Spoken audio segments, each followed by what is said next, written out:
베드로전서 1장 6절부터 11절까지입니다. 찾으셨어요?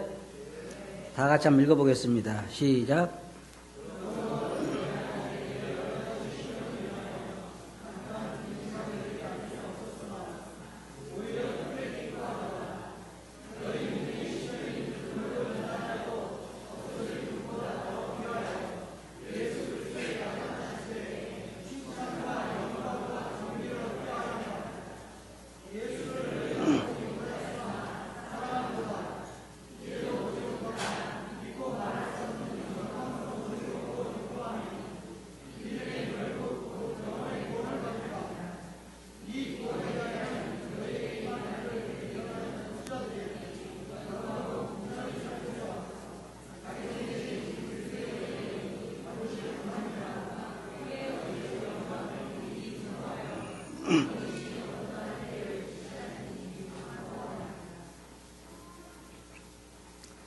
예, 이 베드로전서 1장 6절부터 11절까지 해서 오늘은 시련 가운데서의 기쁨이라고 하는 주제를 가지고 말씀을 드리기를 원합니다.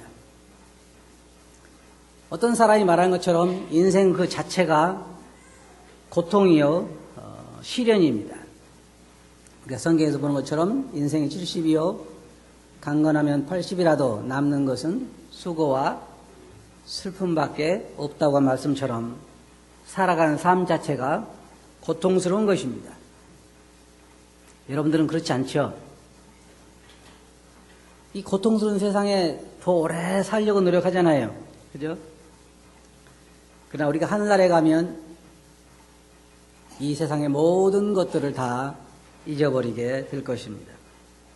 먼저 이 말씀을 보면 모든 그리스도인들이 당하는 환난은, 시련은, 또 어려움은 우리가 그것을 올바른 자세를 가지고 대한다고 하면 절대로 무의미하게 우리를 지나가지는 않습니다. 그것이 우리가 올바른 자세를 가지고 대하면 항상 우리들의 믿음의 성장을 가져오도록 열매를 맺게 된다는 것입니다. 여기 베드로 전서를 쓴 이 베드로의 경우를 보면 지금 베드로는 흩어져 있는 믿음의 선진들에게, 믿음의 그 신자들에게 그들이 당하고 있는 환난 가운데서 어떻게 주님을 섬길 것인가에 대해서 여기에 지금 말하고 있습니다. 먼저 6절을 보면 그러므로 너희가 이제 여러 가지 시험을 인하여 잠깐 근심하게 되지 않을 수 없었으나 오히려 크게 기뻐하도다. 이게 보면 이스라엘 이 믿음의 지금 성도들이 흩어져서 고난을 당하고 있는 성도들이 베드로의 말을 빌리자면 크게 기뻐한다 그랬습니다.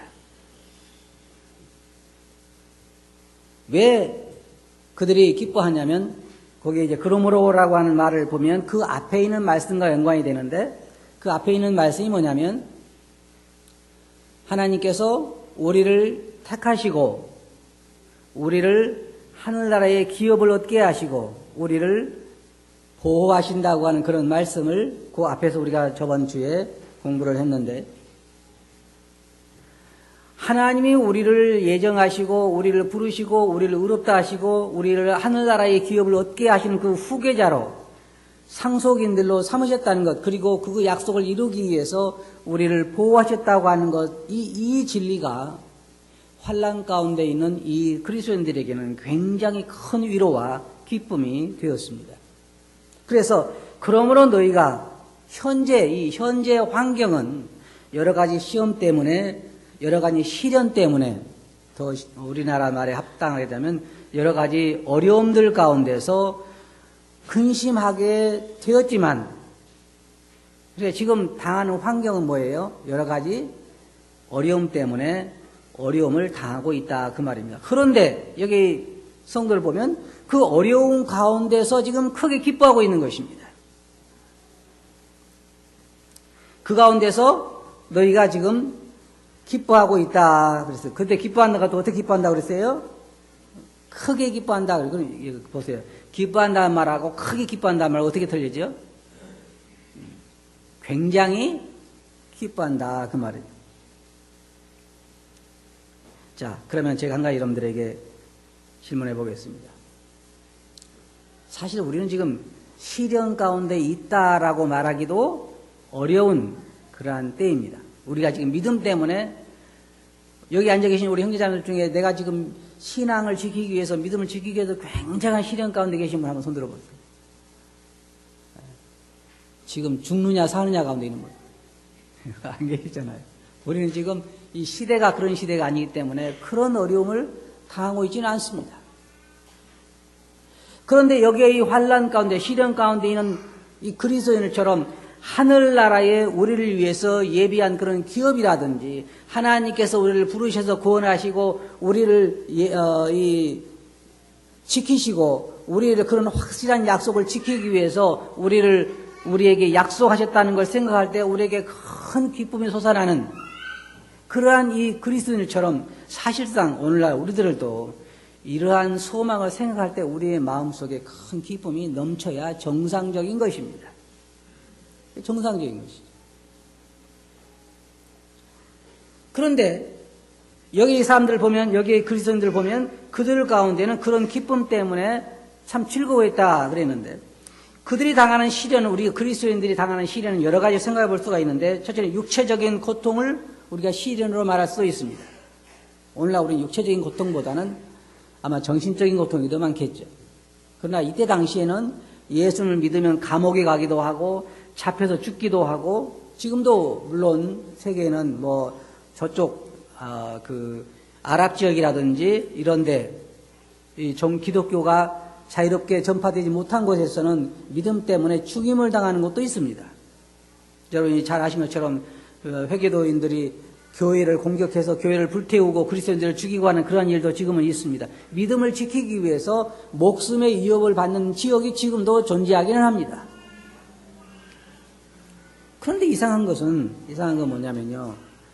그들 가운데 있는 기쁨이 우리들보다 더 큰 것을 우리가 발견하게 돼요. 어떤 그리스도이든지 자기의 믿음 때문에 시련 가운데 있게 되면 그 가운데서 참 기쁨을 가지고 있다는 것입니다. 우리는 우리의 믿음을 지키기 위해서 주위 사람들로부터 멸시와 조롱을 받을 수도 있고 또 우리가 부패된 사회에서 거룩하게 살기 위해서 받는 어려움도 있습니다. 직장이 온통 부패했든지 요즘 보면요 참 사회가 많이 부패한 것 같아요. 여러 가지로 도덕적으로 국회의원들 보면 뇌물 안 먹은 국회의원들이 몇 명이 되는 것 같아요. 많이 있고 제가 들은 얘기인데 의사들도 빨리 수술 받으려면 돈 봉투를 줘야 빨리 수술 받는다고 해요. 참 믿지 못할 사실이에요. 돈 없는 사람은 한두 달이고 기다려야 돼요. 돈 많으면 언제 수술 받아요? 더 빨리 받아.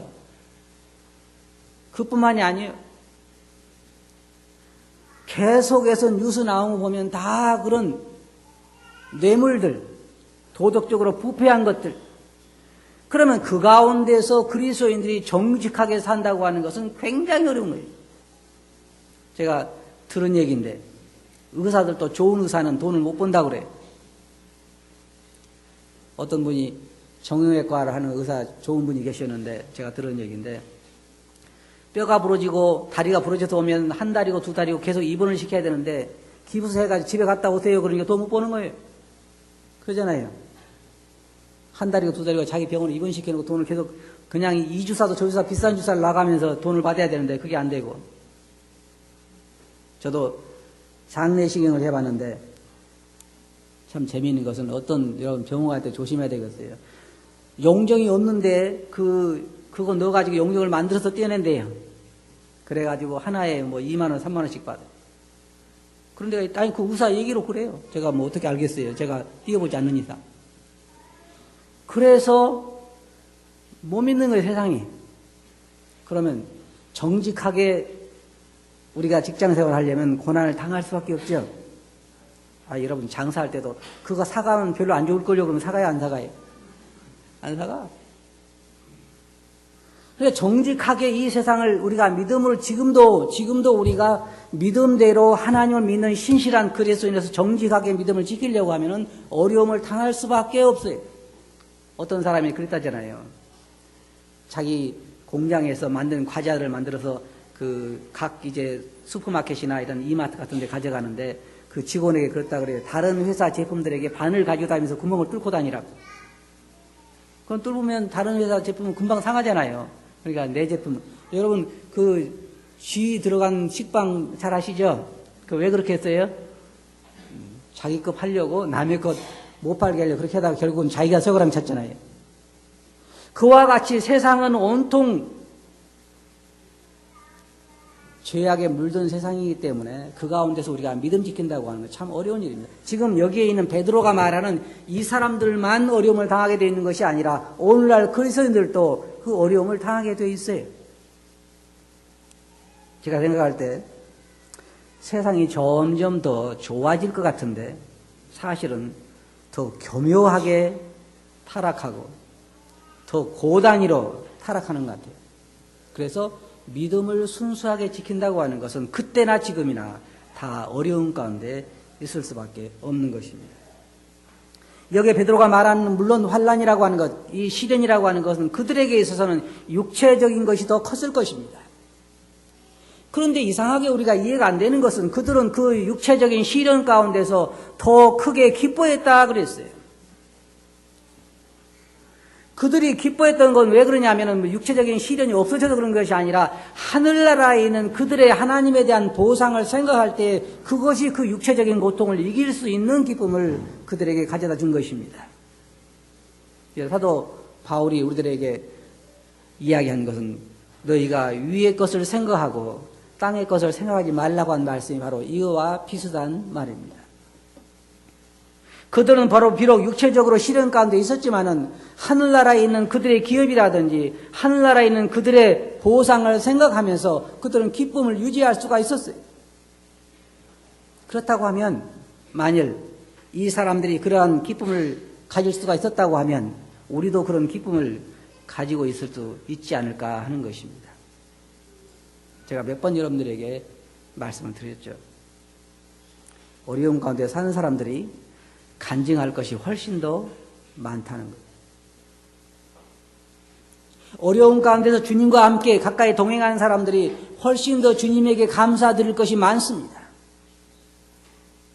육체적으로 시련이 없고 육체적으로 더 부한 사람들이 하나님께서 감사를 많이 할 것 같은데 사실은 그렇지 않아요. 그 이들의 입에서 나오는 감사는 훨씬 더 줄어듭니다. 하지만 믿음으로 인하여 시련 가운데 있게 될 때 그들의 마음은 영적으로 넘치기 때문에 감사, 기쁨 가운데 있기 때문에 감사될 일이 훨씬 더 많아지는 거예요. 어떤 부자가 진정한 부자인지 여러분 잘 아실 것입니다. 마음의 부자가 진정한 부자인지 외적인 부자가 진정한 부자인지 우리는 잘 알고 있습니다. 여기에 이 사람들 보면 6절에 그러므로 너희가 이제 여러 가지 시험을 인하여 잠깐 근심하게 되지 않을 수 없었으나 오히려 크게 기뻐하도다. 이들이 진정으로 부자인 것이 왜? 기뻐하니까. 근데 재미있는 말씀 여기 보면 항상 여러분 성경에서 시련이나 고통을 말할 때는 거기에 잠깐이라는 말을 많이 써요. 잠깐. 잠깐 근심하게 되지 않을 수 없었으나. 그리고 성경에 말해요. 잠시 잠깐 오면 오실 리가 오실 것이죠. 성경에 우리가 이 땅에서 받는 고난이나 어려움들에 대해서는 항상 일시적인 것으로, 잠시적인 것으로, 적은 것으로 말하고 있고 그들에 대한 보상에 대해서는 큰 것으로 말하고 있습니다.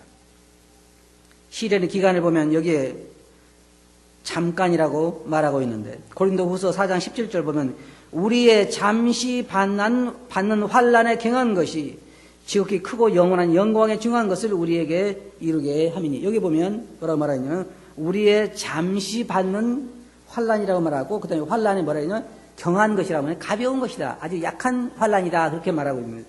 그것과 비교해서 사도 바울은 지극히 크고 영원한 영광에 중요한 것을 우리들에게 이루게 하기 위함이라고 말하고 있습니다. 그러면 이런 어려움들은 그리스도인들에게 왜 오는 것일까요? 이게 성경에 보면 그 목적이 하나님에게 있어서 환난은 여러 가지 목적으로 성도들에게 주어지는 것입니다. 이들은 이 어려운 가운데서 하늘나라를 더 생각했습니다. 아마 이 세상이, 우리도 이 성도님 들어보면요, 그런 것 같아요. 어려운 가운데, 아주 어려운 가운데 성도들 보면은 빨리 하늘나라에 갔으면 좋겠다, 그런 사람이 있는 것 같아요. 그렇죠? 안 그래요? 좀 편하고 돈 좀 있는 사람들 보면 하늘나라에 가라 그러면 좀 더 있다 오셨으면 좋겠다, 그러죠. 예, 고통 가운데 있는 사람들은 빨리 하늘나라에 갔으면 좋겠다. 그런데 우리가 이 환난 가운데서 하늘나라를 더 생각하게 되고, 환난의 목적은 뭐냐면 성경에 보면 우리를 그리스도 안에서 온전한 자로 세우기 위한 것입니다. 여러 가지 우리 몸에, 우리 삶에 붙어있는 잘못된 것들을 털어내기 위한, 순수한 마음으로 주님을 사랑하고 주님을 더 닮게 하기 위한 그런 목적으로 우리들에게 주어진 거라 하는 말입니다.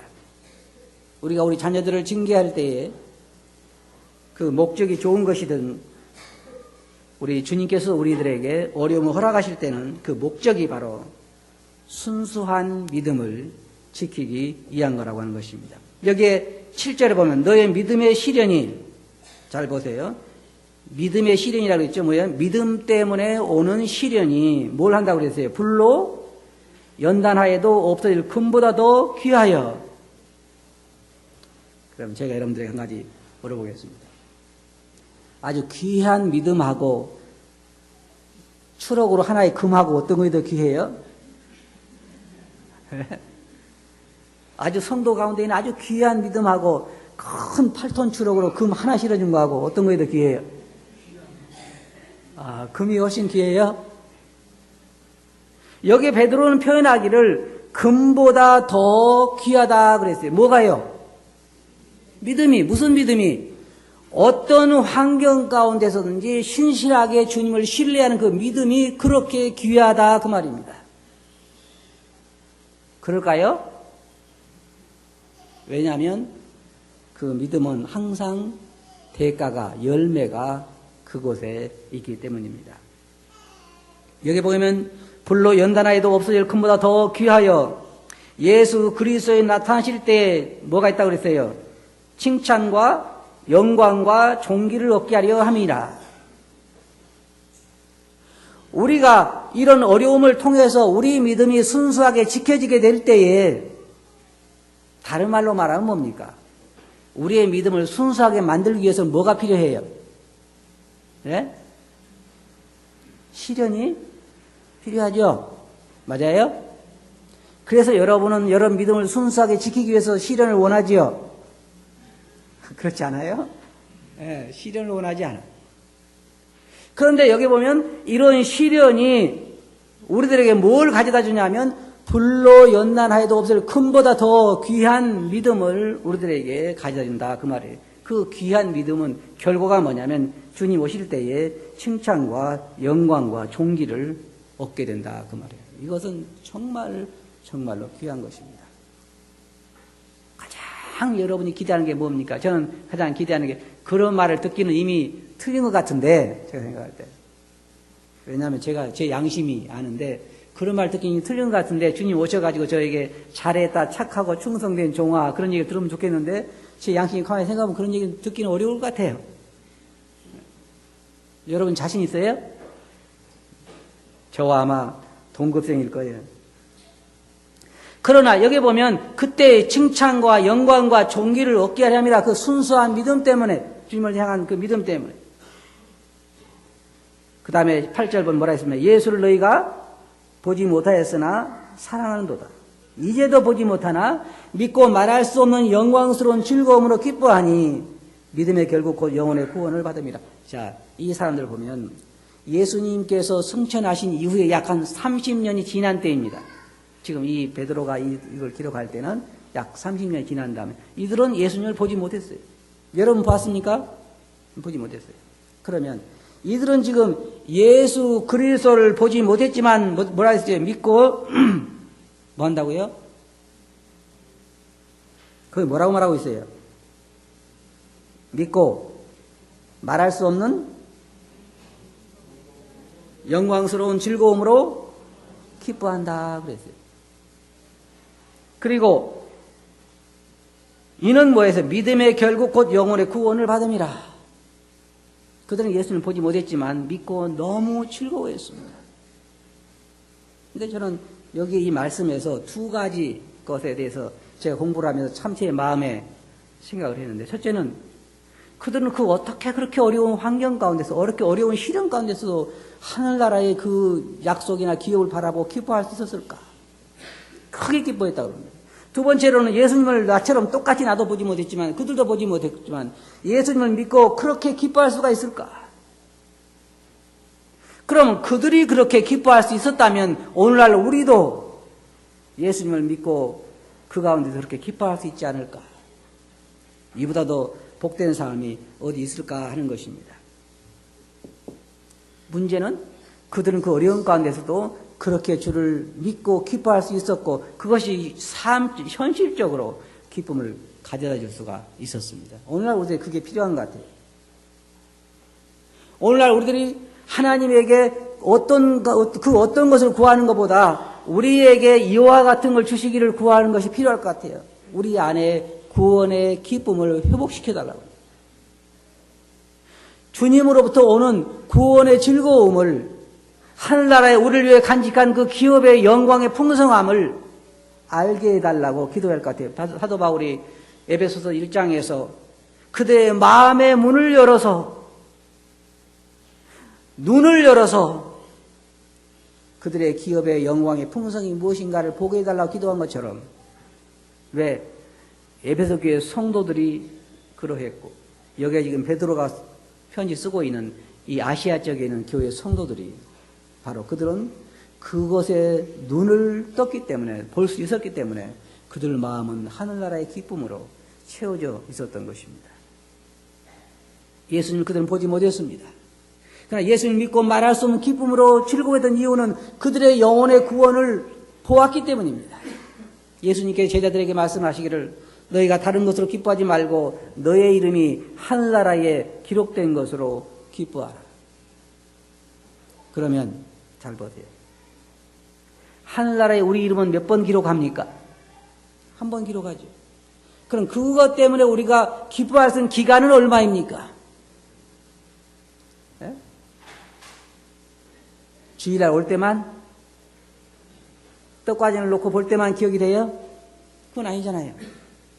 그 기쁨이 우리의 삶 전체를 지배할 수 있어야 정상적인 것입니다. 사도 바울의 삶이 그러했고, 이들의 삶이 그러했고, 많은 그리스도인 삶이, 베드로의 삶도 하늘나라에 하나님께서 우리를 위해서 준비하신 그 모든 기업과 우리의 영혼이 거듭났다, 구원받았다고 하는 그 즐거움으로 그들은 그들의 일생을 살아갈 수 있었다는 것입니다. 오늘날 우리는 어떻게 해서 우리 마음속에서 이러한 기쁨이 사라져 버렸을까요? 첫째, 왜 그러냐? 우리의 바라보는 눈의 방향이 이들의 바라봤던 방향과는 다른 것 같아요. 현재 우리가 바라보고 있는 그 바라봄의 눈의 방향이 이들이 바라봤던 방향과는 다르단 말이에요. 그러면 베드로가 편지를 쓴 이들이 바라본 곳은 어디예요? 위죠. 위에 있는 기업, 하늘나라에 그 앞에 있는 구절들에 말하고 있는 것처럼 하나님이 부르시고 구원하시고 기업을 확정하시고 그 기업에 대한 약속을 보증하시고, 그들은 그것을 바라보고 있었기 때문에 기뻐할 수 있었던 것이죠. 또 예수 그리스도를 믿고 그들이 기뻐할 수 있어, 보이지 않는 예수를 믿고 기뻐할 수 있었던 것은, 또 예수님을 사랑할 수 있었던 것은 그들의 영혼에 대한 구원을 받았기 때문이라고, 또 바라보기 때문이라고. 그래서 우리에게 뭐라 그래요? 소망 중에 즐거워하라고 말하고 있는 게 그 방향이 다른 것입니다. 한번 보세요. 제가 예를 들어서 말씀드리겠습니다. 여러분들이 예를 들어서, 저도 이제 미얀마 그 네팔에 가서도 봤는데, 어떤 사람이 그 인도에서 올라와 가지고 비닐을, 그러니까 그 플라스틱 비닐 있잖아요. 비닐을 이렇게 천막을 조그맣게 쳐놓고 가족이 거기 살고 있더라고요. 들에서. 그걸 보면 나는 어떤 생각이 들어요? 내가 살고 있는 건 지금 어디예요? 천국이죠? 맞아요? 그 비닐을 치고 들판에서 비닐을 치고 거기서 가족이 그냥 사는 사람 보니까 나는 어디 살고 있어요? 천국에 살고 있대. 근데 미국 가가지고 한 200평짜리 큰 그 저택을 보면 여러분 어디 살고 있어요? 예? 나는 참 초라하구나, 그죠? 다시 말하면 우리가 무엇을 보고 어디를 보느냐에 따라서 뭐가 결정돼요? 우리의 마음이 달라지는 거예요. 그럼 여러분 눈이 하늘을 향해 보고 있는 동안에는 뭐가 생각이 돼요? 우리 마음이 기쁨으로 살 수밖에 없는, 현실은 안 보이는 거예요. 이들이 지금 현실은 뭐예요? 현실은 지금 심한 환난 가운데서 어려움을 당하고 있는 거예요. 현실은. 그런데도 그들의 눈이 지금 하늘나라를 향해 가 있기 때문에 그들은 기뻐할 수 있었던 거란 말이에요. 이때 당시에는 굉장히 어려울 때예요. 네로 황제 당시에 그 환난을 피해서 지금 이곳에서 있던 그리스도인들은 굉장히 어려움을 처해 있었는데 그래도 기뻐할 수 있었던 것이 바로 그 이유란 말이에요. 사도 바울이 말한 것처럼 위의 것을 생각하고 땅의 것을 생각하지 않았기 때문에 하늘나라의 기쁨이 그들을 채울 수 있었던 것이, 오늘날 제가 분명히 여러분들 말씀드릴 게 있어요. 여러분들이 세상에서 무엇을 기대하는지 모르지만 여러분들이 세상에서 기대한 것을 다 얻어도 여러분 마음은 기쁨으로 차지 못할 거예요. 아니 차도 며칠 못 가서 사라질 거예요. 그러나 하나님 나라에 대한 것이, 믿음의 눈을 하늘로 향해서 하나님이 여러분들 준비하신 것들을 보게 되면 여러분 마음은 이루 말할 수 없는 기쁨으로 채워지게 될 거예요. 맞아요? 그러면 두 가지 변화가 일어나요. 나도 모르게 입에서 흥얼흥얼 하면서 뭐가 나와요? 찬송이 나와요. 예배 시간에는 서로 예배 참여하려고 해서 싸움 벌어질 거예요. 그죠? 간증 시간에는 줄을 서고 여기서 저렇게 줄을 서로 간증하려고. 왜? 내 마음에 쌓인 걸 나도 말하고 싶기 때문에. 우리가 간증 시간이나 예배 시간에 지원자가 적다는 것은 뭘 말하냐면 내 마음이 지금 하늘나라의 기쁨으로 채워져 있는 것이 아니라 세상의 근심으로 가득 채워져 있다는 것을 말하는 거예요. 생각해봐도 감사할 것도 없는 거예요. 이것이 그리스도인들은, 여러분 잘 들어보세요. 주님께서 뭐라고 말씀하셨냐면 내가 온 것은 양으로 생명을 얻게 하고 그 다음에 뭐라 했어요? 더 풍성히 얻게 하려 합니다. 그리스도인 삶이라고 하는 것은 우리가 예수 그리스도를 믿고 그 구원받은 즐거움을 잠시 누리다가 이 어려운 세상에서 그냥 고난 가운데 살다가 하늘에 가게 되어 있는 것이 아니라 우리 영혼이 구원받은 그 순간부터 이제 더 풍성한 삶을 살도록 설계되어 있는 삶이라 그 말이에요. 얼마든지. 그것이 누가 증명해 줘요? 앞에 간 선진들이 그것을 우리에게 말해주고 있어요. 베드로도 그렇고 바울도 그렇고 여기에 있는 성도들도 그렇고 많은 믿음의 선진들이 그들의 마음속에 쌓인 그들의 환경에 상관없이 그들은 구원받은 다음부터 계속해서 하늘나라의 기쁨으로 그들 마음은 채워져 살았다 그 말이에요. 더 풍성한 삶을 누릴 수 있었다는 거예요. 그럼 우리가 오늘날 그런 풍성한 삶을 누리지 못한다면 우리는 있는 것을 누리지 못하고 살아가는 거예요. 없어서가 아니라 주님께서 우리를 위해 준비하신 그 풍성한 삶을 여러분들이 기억하시기 바랍니다. 결론적으로 말씀드려서 베드로는 아시아 지역에 있는 이 흩어져 있는 그리스도인들에게 그들이 잠시 환난 가운데 있었지만 또 있게 되겠지만 그들이 크게 기뻐한 이유는 그들이 하늘나라의 소망을 바라보기 때문이라고 이야기하고 그것은 절대로 그 어려움은 그냥 지나가는 것이 아니라 그들의 금보다 더 귀한 믿음을 가져오게 될 거라고 말하고 그 다음 그들이 예수님을 보지 못했지만 크게 기뻐하는 이유는 그들의 믿음의 결국을 바라보기 때문이라고 말하고 있습니다. 이제 우리가 해야 할 것은, 여기 배워야 할 것은 두 가지가 있습니다. 하나는 여러분의 마음의 눈을 하늘로 향하게 하는 것입니다.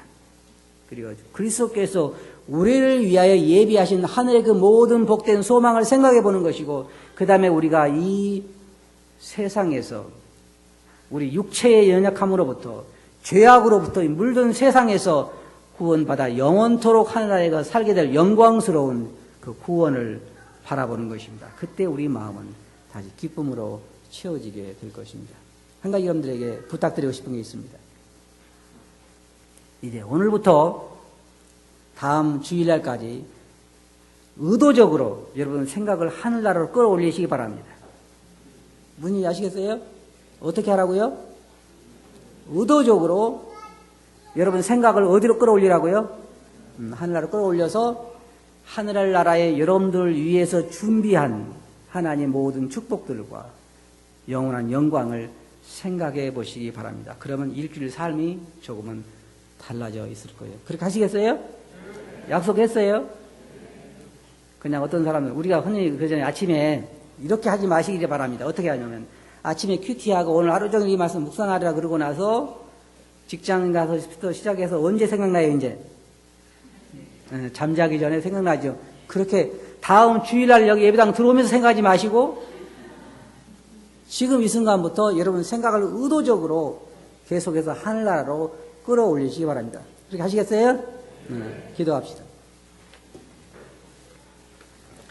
거룩하신 아버지 하나님, 아시아 지역에 흩어져 있던 나그네들, 그리스도인들이 그 어려운 시련 가운데서도 기뻐할 수 있었던 것은 하나님이 그들 위해 준비하신 하늘나라의 그 풍성한 기업과 약속과 또 주님이셨던 것을 저희들이 기억하며 그들이 누렸던 기쁨을 오늘날 저희들도 함께 누릴 수 있도록 저희들의 마음과 생각을 하늘에 고정하게 해 주시옵소서.